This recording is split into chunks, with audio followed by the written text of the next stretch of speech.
Hi ആൾ, ഇന്ന് നമുക്ക് Kerala SCERT 8th standard text ബുക്കിലെ ജോഗ്രഫിയുടെ ഭാഗമായ അന്തരീക്ഷം എന്ന ടോപ്പിക്ക് പഠിക്കാം. അന്തരീക്ഷം എന്ന് പറഞ്ഞ ടോപ്പിക്ക് വളരെയധികം ഇമ്പോർട്ടന്റ് ആയ ടോപ്പിക്കാണ്. അതായത് PSC എക്സാമിന് ഏറ്റവും ഇമ്പോർട്ടന്റ് ആയ ഒരു ടോപ്പിക്കാണ് അന്തരീക്ഷം എന്ന് പറയുന്നത്. കേരള PSC എക്സാമിന് എപ്പോഴും ചോദിക്കാറുണ്ട്. ഒരു മാർക്കിന് എന്തായാലും വരും, വരാത്ത എക്സാംസ് വരെ കുറവാണ്. അപ്പൊ അത്രയും ഇമ്പോർട്ടന്റ് ആയിട്ടുള്ള ഈ ഭാഗങ്ങൾ ഒരിക്കലും സ്കിപ്പ് ചെയ്യരുത്. അപ്പൊ നമുക്ക് ആദ്യം അന്തരീക്ഷം എന്ന ടോപ്പിക്ക് ആദ്യം പഠിക്കാം. ഓക്കെ, ഇത് SCERT ടെക്സ്റ്റ് ബുക്കിന്റെ ഏറ്റവും മെയിൻ പോയിന്റ്സ് എടുത്തിട്ടാണ് ഞാൻ ക്ലാസ് എടുക്കുന്നത്. അപ്പോൾ SCERT ടെക്സ്റ്റിന്റെ മെയിൻ പോയിന്റ്സ് എല്ലാതും ഇതിലുണ്ടാവും. അപ്പൊ നമുക്ക് ക്ലാസ് തുടങ്ങാം. അന്തരീക്ഷം പറഞ്ഞാല് അറ്റ്മോസ്ഫിയർ ആണ്. അപ്പോ അന്തരീക്ഷത്തിന്റെ ഡെഫിനിഷൻ നമുക്ക് നോക്കാം. ഭൂമിയെ ആവരണം ചെയ്തിരിക്കുന്ന വായുവിന്റെ പുതപ്പിനെയാണ് അന്തരീക്ഷം എന്ന് പറയുന്നത്. അതായത് നമുക്ക് അറിയാം, പ്ലാനറ്റ് ഓഫ് ഗ്യാസ് എന്ന് പറയുന്നതാണ് അറ്റ്മോസ്ഫിയർ എന്നുള്ളത്. അതായത് ഒരു പുതപ്പാണ്, ഗ്യാസിന്റെ ഒരു പുതപ്പിനെയാണ് അറ്റ്മോസ്ഫിയർ എന്ന് പറയുന്നത്. അപ്പോൾ അറ്റ്മോസ്ഫിയറിന്റെ കണ്ടന്റ് എന്തൊക്കെയാണ്? അറ്റ്മോസ്ഫിയർ കണ്ടന്റ് ആണ് അറ്റ്മോസ്ഫിയർ കോമ്പോസിഷൻ എന്ന് പറയുന്നത്. അതായത് മലയാളത്തില് അന്തരീക്ഷ സംരചന എന്ന് പറയും. അപ്പൊ അന്തരീക്ഷ സംരചന എന്തൊക്കെയുള്ളത്? വാതകങ്ങള്, ജലാംശങ്ങള്, പൊടിപടലങ്ങള്. അപ്പോ അറ്റ്മോസ്ഫിയർ കോമ്പോസിഷൻ പറഞ്ഞാല് വാതകങ്ങളുണ്ട്, ജലാംശങ്ങളുണ്ട്, പൊടിപടലങ്ങളുണ്ട്. അപ്പോ വാതകങ്ങൾ മാത്രമല്ല, അത് നോട്ട് ചെയ്യണം. അതായത് ജലാംശം കൂടി ഉണ്ട്, പിന്നെ പൊടിപടലങ്ങളും ഉണ്ട്. അപ്പൊ ഇവയെ ഇങ്ങനെ ഭൂമിയോട് ചേർത്ത് നിർത്തുന്നത് എന്താണ്? ഇവയെ ഭൂമിയോട് ഇങ്ങനെ ചേർത്ത് തന്നെ നിർത്തുന്നുണ്ട്. അതിന്റെ കാരണം ഭൂഗുരുത്വമാണ്. ഓക്കെ, ഇനി നമുക്ക് അന്തരീക്ഷ വാതകങ്ങൾ പഠിക്കാം. അന്തരീക്ഷ വാതകങ്ങൾ പറഞ്ഞാൽ അറ്റ്മോസ്ഫറിക് ഗ്യാസസ്. അപ്പോൾ അറ്റ്മോസ്ഫിയർ ഗ്യാസസിൽ ഒരുപാട് ഗ്യാസസ് ഉണ്ട്.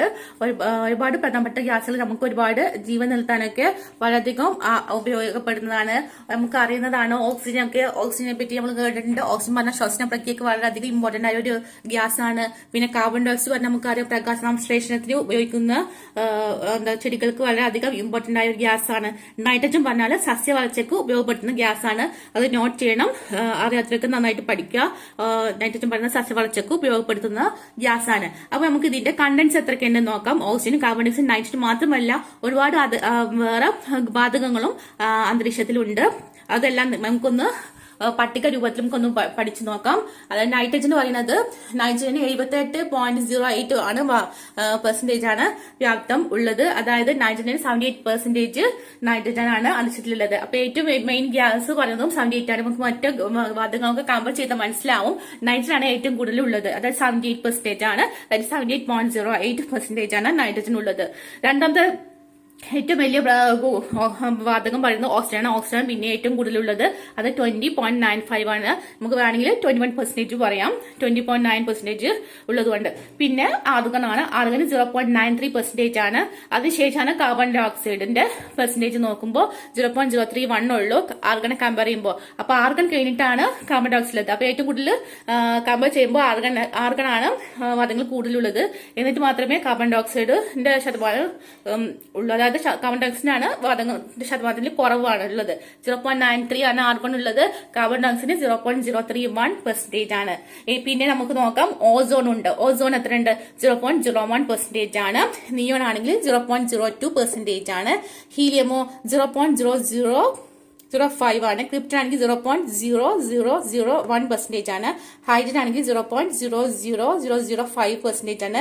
സെനോൺ ആണെങ്കിൽ 0.00009% ആണ്. ഇതിൽ ഓരോ പെർസെന്റേജും പഠിക്കണം. നിന്നൊക്കെ എക്സാമിന് വരാൻ ചാൻസ് ഉണ്ട്. കാർബൺ ഡൈ ഓക്സൈഡ് ഒക്കെ ഓർത്ത് വെക്കണം, ഓസോൺ ഓർത്ത് വെക്കണം, ഹീലിയം ഒക്കെ ഓർത്ത് വെക്കണം.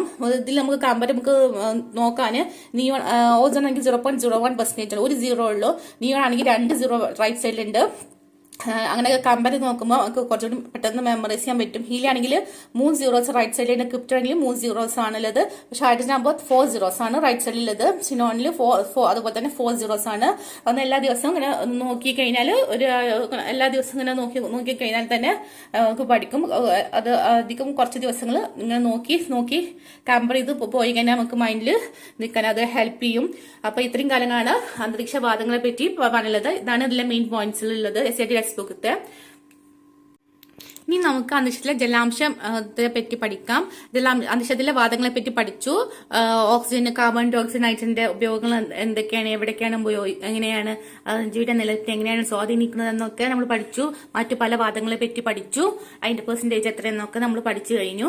ഇനി അന്തരീക്ഷത്തിലെ മറ്റൊരു കണ്ടന്റായ ജലാംശത്തെ പറ്റി പഠിക്കാം. അതായത് വാട്ടർ ഇൻ ദ അറ്റ്മോസ്ഫിയറിനെ പറ്റി നമുക്ക് പഠിക്കാം. അപ്പൊ അന്തരീക്ഷത്തിലെ ജലത്തിനെ സ്വാധീനിക്കുന്ന ഘടകങ്ങൾ, അതായത് ജലാംശം നമുക്ക് ആവശ്യമുണ്ട്, നമുക്ക് അറിയാം. ജലത്തെ നമുക്ക് ഉപയോഗിച്ചാണ് ജലം ബാഷ്പീകരിച്ച് ക്ലൗഡ് ഉണ്ടാക്കുന്നു, മേഘങ്ങൾ ഉണ്ടാക്കുന്നു, മേഘങ്ങളിൽ നിന്നാണ് മഴ പെയ്യുന്നത്. ഇതൊക്കെ നമുക്ക് അറിയുന്ന കാര്യങ്ങളാണ്. അപ്പോൾ ഇത് എല്ലാ സ്ഥലത്തും ജലാംശത്തിന്റെ അളവ് ഒരുപോലെയാണോ? ഒരുപോലെ അല്ല. അപ്പൊ നമുക്ക് നോക്കണം ജലത്തിനെ സ്വാധീനിക്കുന്ന ഘടകങ്ങൾ എന്തൊക്കെയാണെന്ന്. അപ്പൊ നമുക്കത് എവിടേക്കാണ് കാണാൻ നമുക്കൊന്ന് വായിച്ചു നോക്കാം. ഉയർന്ന താപനിലയിലുള്ള പ്രദേശങ്ങളിൽ ബാഷ്പീകരണം തോത് കൂടുതലായിരിക്കും. ഇവിടങ്ങളിൽ അന്തരീക്ഷത്തിൽ ജലാംശം കൂടുതൽ കാണുന്നു.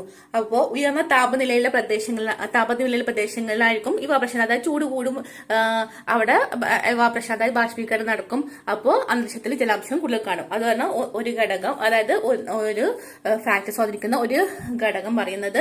രണ്ടാമത് സ്വാധീനിക്കുന്ന ഘടകം പറഞ്ഞാൽ ഉപരിതല ജലസ്രോതസ്സുകളായ സമുദ്രങ്ങൾ, നദികൾ, മറ്റു ജലാശയങ്ങൾ എന്നിവയുടെ അടുത്തുള്ള അന്തരീക്ഷ ഭാഗങ്ങളിൽ ജലാംശങ്ങൾ കൂടുതലായിരിക്കും. അതായത് ജലസ്രോതസ്സുകളടുത്ത്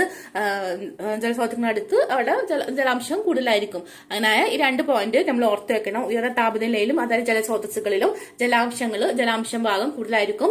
ചില ഭാഗങ്ങൾ കുറവായിരിക്കും, ചില ഭാഗങ്ങൾ കൂടുതലായിരിക്കും. അപ്പോൾ കൂടുതലുള്ള ജലാംശം കൂടുതൽ കണ്ടുവരുന്നത് ഉയർന്ന താപനിലയിലുള്ള പ്രദേശങ്ങളിലും അതുപോലെ തന്നെ ഉപരിതല ജലസ്രോതസ്സുകളും ജലാശയങ്ങളിലും ആയിരിക്കും. ഇത്രയാണ് വാട്ടർ ഇൻ ദ അറ്റ്മോസ്ഫിയറെ പറ്റി പഠിക്കാനുള്ളത്. ഇനി നമുക്ക് അറ്റ്മോസ്ഫിയറിന്റെ അടുത്ത കണ്ടന്റായ പൊടിപടങ്ങളെ പറ്റി പഠിക്കാം. പൊടിപടങ്ങൾ അഥവാ ഡസ്റ്റ് പാർട്ടിക്കിൾസ്. അപ്പൊ പൊടിപടങ്ങൾ എങ്ങനെയൊക്കെ ഉണ്ടാവും അറ്റ്മോസ്ഫിയറിൽ എന്നതിനെ പറ്റി നമുക്കൊന്ന് നോക്കാം. കുറച്ച് കാരണങ്ങൾ നമുക്കൊന്ന് ഡിസ്കസ് ചെയ്യാം. അതായത് കാറ്റിലൂടെ ഭൂമിയിൽ നിന്ന് ഉയർത്തപ്പെടുന്നു, അതൊരു കാരണമാണ് പൊടിപടങ്ങൾ വരാന്. പിന്നെ അഗ്നിപർവ്വതങ്ങളിലൂടെ പുറത്തു വരുന്നുണ്ട്, ഉൽക്കകളിലൂടെ ഒക്കെ പുറത്തു വരുന്നുണ്ട്. അപ്പൊ ഇങ്ങനത്തൊക്കെയാണ് കുറച്ച് റീസൺസ് പൊടിപടലങ്ങൾ. അപ്പോൾ പൊടിപടലങ്ങൾ വരുന്നതിന്റെ വേറൊരു വലിയൊരു സയൻസ് ഒരു ടേം ഉണ്ട്, അത് പഠിക്കാം. അത് ഭയങ്കര ഇമ്പോർട്ടന്റ് ആണ്. അതായത് അന്തരീക്ഷത്തിലെ നേർത്ത പൊടിപടലങ്ങൾ ഇത് മേഘരൂപീകരണത്തെ സഹായിക്കുന്നു. അത് മേഘരൂപീകരണത്തിനെ ഈ പൊടിപടലങ്ങൾ സഹായിക്കുന്നുണ്ട്. അതിനൊരു സയൻസ് ടേം ഉണ്ട്. അതിനെ പറയുന്ന പേരാണ് ഘനീകരണ മർമ്മം അഥവാ കണ്ടൻസേഷൻ ന്യൂക്ലിയ എന്ന് ഇംഗ്ലീഷിൽ പറയും. അതായത് ഘനീകരണ മർമ്മം അഥവാ കണ്ടൻസേഷൻ ന്യൂക്ലിയ. ഇത് ഇമ്പോർട്ടന്റ് ആണ്. PSC എക്സാമിൽ ഇങ്ങനത്തെ ടേംസുകൾ ചോദിക്കാറുണ്ട്. അപ്പോൾ അന്തരീക്ഷത്തിലെ നേർത്ത പൊടിപടലങ്ങൾ മേഘരൂപീകരണത്തെ സഹായിക്കുന്നുണ്ട്. ഇതിന് എന്താണ് പറയുന്നത് എന്ന് ചോദ്യം വരാം. അപ്പോൾ ഘനീകരണ മർമ്മം എന്ന് നമുക്ക് ആൻസർ ചെയ്താൽ നമുക്ക് കഴിയണം. അപ്പൊ ആ രീതിയിൽ വേണം പഠിക്കാൻ. ഇങ്ങനത്തെ സയൻസ് ടേംസുകൾ SAT ടെക്സ്റ്റ് ബുക്കിലെ എല്ലാ സയൻസ് ടേംസുകളും പഠിക്കണം. അത് ഭയങ്കര ഇമ്പോർട്ടന്റ് ആണ്. PSCക്ക് എക്സാമിന് ഇപ്പോൾ വരാറുണ്ട് ഇങ്ങനത്തെ ക്വസ്റ്റ്യൻസ്. നിങ്ങൾ വാതകങ്ങൾ, ജലാംശങ്ങള്, പൊടിപടലങ്ങൾ, ഇതിനെ പറ്റിയൊക്കെ എല്ലാം നമ്മൾ ഡിസ്കസ് ചെയ്തു.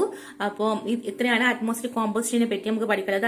അറ്റ്മോസ്ഫിയർ കോമ്പോസിഷന്റെ പറ്റി എല്ലാം നമ്മളിപ്പോൾ പഠിച്ചു കഴിഞ്ഞു. ഇനി നമുക്ക് ഗ്രീൻ ഹൗസ് ഗ്യാസസിനെ പറ്റി പഠിക്കാം. അതുപോലെ തന്നെ ക്യോട്ടോ പ്രോട്ടോക്കോളും നെക്സ്റ്റ് വീഡിയോസിൽ പഠിക്കാം. Thank you.